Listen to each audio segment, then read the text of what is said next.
JNU, we do not have any such restrictions of what clothes they wear. Whether it is a protest or a demonstration and so on, just ensure that we are doing it in a meaningful way.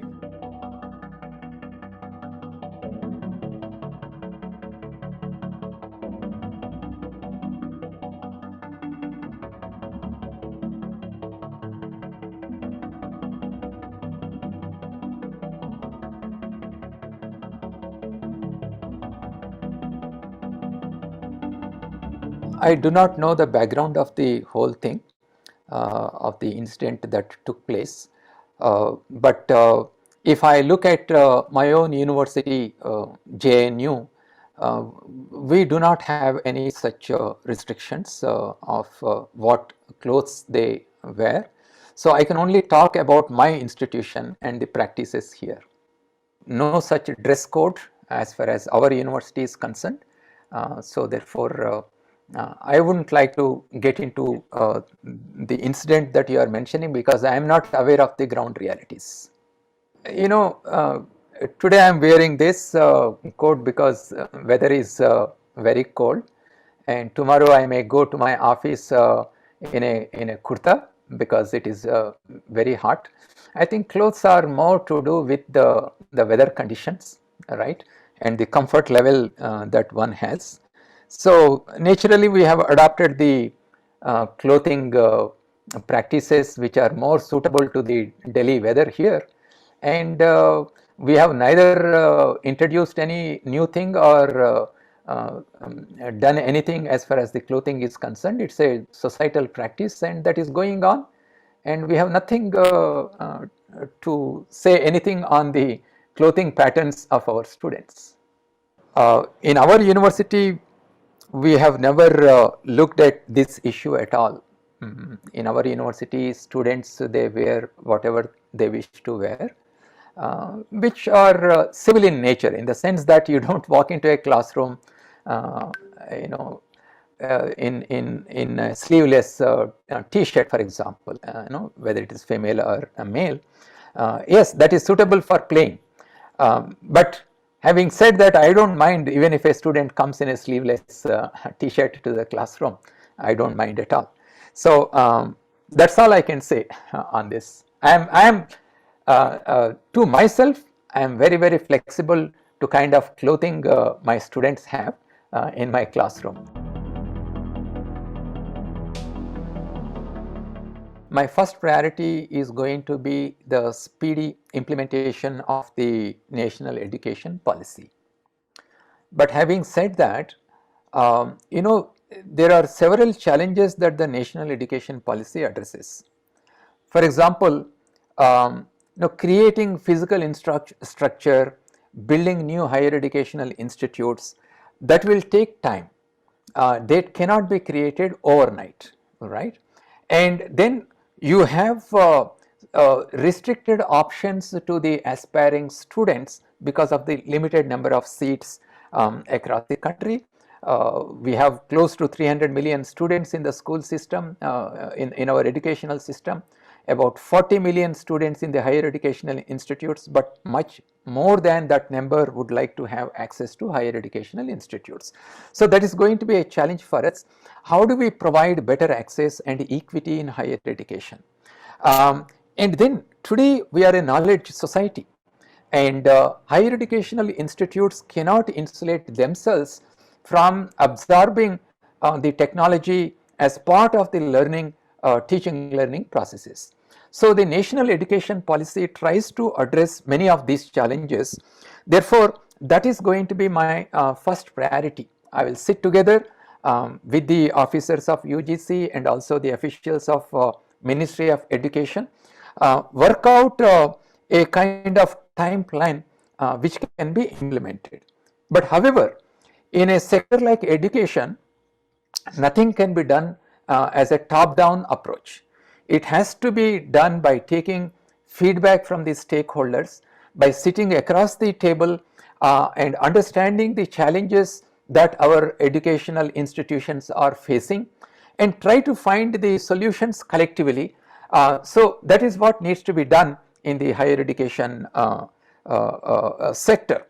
So, but this is where I would like to add how introducing technology becomes very, very important, especially because today we need to reimagine the way teaching learning processes are taking place in our educational institutes.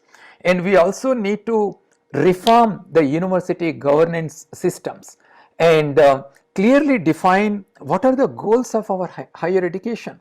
What is that our students have to acquire so that they become effective vehicles of economic transformation of our country, social transformation of our country. And we also need to think and prepare ourselves whether the future universities are going to be the way that we are used to, the physical universities, or we are going to have networked, distributed university systems across the country, providing better access and equity to the students. So many things are going to happen in the education sector in the coming year and 2 years. I certainly do not have any problem with protests, because it's a democratic process where if the students feel aggrieved, they have every right to protest. So this is a kind of feedback that the students are providing to the administrators, that there is something that needs to be looked into. So youngsters, they're energetic, and they will tell the way they would like to tell, and just to understand their and address them. So therefore, when you mention that in JNU you faced so many protests, I must encourage the students to stand up and ask questions, and that is what I do in my regular. You should not take things as they are. You should not just be happy with status quo. You must question and bring change. And I'm very, very happy that at JNU students are very active in making sure that changes are brought in the university. And that's the reason why during last 5 years we were able to introduce a lot of changes in the university. So I always welcome criticism, and all that I say, that whether it is a protest or a demonstration and so on, just ensure that we are doing it in a meaningful way, in the sense that it should not turn violent, it should not become unlawful. We don't want our students to get into any trouble. We definitely need good funding in the education sector. And one very good thing that happened in the last budget is there is a 11.8% increase in the budget, in the allocation for the higher education in the budget. So but however, looking forward in the next 6 months and 1 year, we are seriously working on the other component of the national education policy, which is the Higher Education Commission of India. And the Higher Education Commission of India will have 4 verticals, as you know, and one of the verticals is the funding agency. And this funding agency will work closely with the industry, and with various ministries also fund research. And then there is this idea of setting the National Research Foundation, which will also provide funding. So what we would like to see is to have a kind of integrated approach, instead of doing it in in different ways. Today we have various funding agencies. So can we bring some kind of coherence in this funding, so that the funds are directed to the places where they are needed? So a lot of discussions are taking place internally on this, and we will try to make sure that the funds that are available are utilized efficiently, and they are given to the areas which need urgent funding. So there will be some kind of prioritization of our needs in the educational sector and then fund those areas so that you see the results on the ground. And a lot of these things are internally happening, those discussions are happening. There will be more and more funding to the education sector in the coming years. See what happened during last year and before that, because of the COVID funding, COVID situation, even though funds were given to the universities, uh, not all of them might have utilized these funds because of various reasons. The universities were shut down for some time. The staff were working in the university, many of them they suffered from COVID.